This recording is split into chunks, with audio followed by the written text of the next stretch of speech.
Hello বন্ধুরা, তোমরা কি সোশ্যাল আইল্যান্ডে গিয়ে আমার মতন পেছনে মেয়েদের নিয়ে ঘুরতে চাও? তাহলে আমার ভিডিওর ফুলটা দেখে নাও। আমি তোমাদেরকে দেখিয়ে দেব তোমরা কিভাবে বাইকটা ভিতরে নিয়ে যাবা এবং মেয়েদের নিয়ে কিভাবে ঘুরবা। তো এই ট্রিক্সটি দেখানোর আগে তোমরা আমার চ্যানেলটা সাবস্ক্রাইব করে রাখবা এবং পাশে থাকা ব্ল্যাক আইকনটি অন করে রাখবা। তো আমরা চলে যাচ্ছি প্রথমে। আমরা চলে যাব প্রথমে সোশ্যাল আইল্যান্ডে গিয়ে এখন আমরা বাইকটা নেব।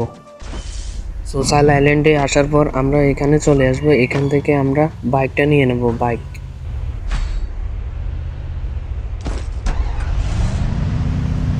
বাইকটা নিয়ে নেওয়ার পর আমরা এখানে উপরে উঠে আসব। এখান দিয়ে উপরে চলে আসব। আমি যেভাবে করতেছি তোমরাও সেভাবে করবা। এখানে আনার পর এখান দিয়ে সোজা হয়ে দাঁড় করে রাখবা। তারপর তোমরা গেম থেকে ব্যাক করবা, ডাইরেক্ট গেম থেকে ব্যাক করে দেবা। আবার নতুন করে তোমরা গেমে ঢুকবা।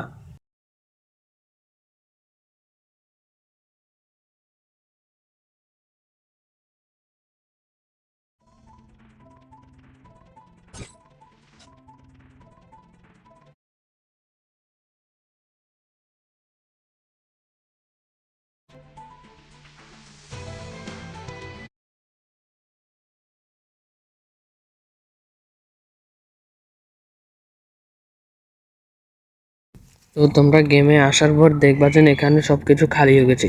তাড়াতাড়ি তোমরা কিংবা বাইক নিয়ে জোরে টান দিবা। এগুলোর যেন আসার আগে তোমরা বাইক নিয়ে চলে যাবে ওইদিকে। এখানে দেখতে পাচ্ছ এই সবকিছু গায়েব হয়ে গেছে। এখন পেছনে দেখবা সবকিছু আবার আগের মতন হয়ে গেছে। এবার তোমরা আস্তে করে এখান দিয়ে নেমে নেমে নিচে নিয়ে চলে আসবা। সবাই বাইকটা নেওয়ার পর তুমি চালাতে থাকবে এবং এখানে চলে আসবে। এখানে চলে আসবার পর উঠে গেছে। এখন তুমি এটাকে নিয়ে লং ড্রাইভে করতে পারবা। দেখতে পাচ্ছ আমি কিন্তু মেয়ে নিয়ে ঘুরতেছি। তোমরা এইভাবে করলে আমার মতন মেয়ে নিয়ে ঘুরতে পারবা। তোমরা আমার মতন এরকম বাইক নিয়ে এসে তোমরা মজা করতে পারবা। এরকম আরও ট্রিক্স জানতে আমার চ্যানেলটা সাবস্ক্রাইব করে রাখবা এবং একটা লাইক দিয়ে রাখবেন এবং পরবর্তী কী ধরনের ট্রিক্স দেবো তা কমেন্টে জানাবেন।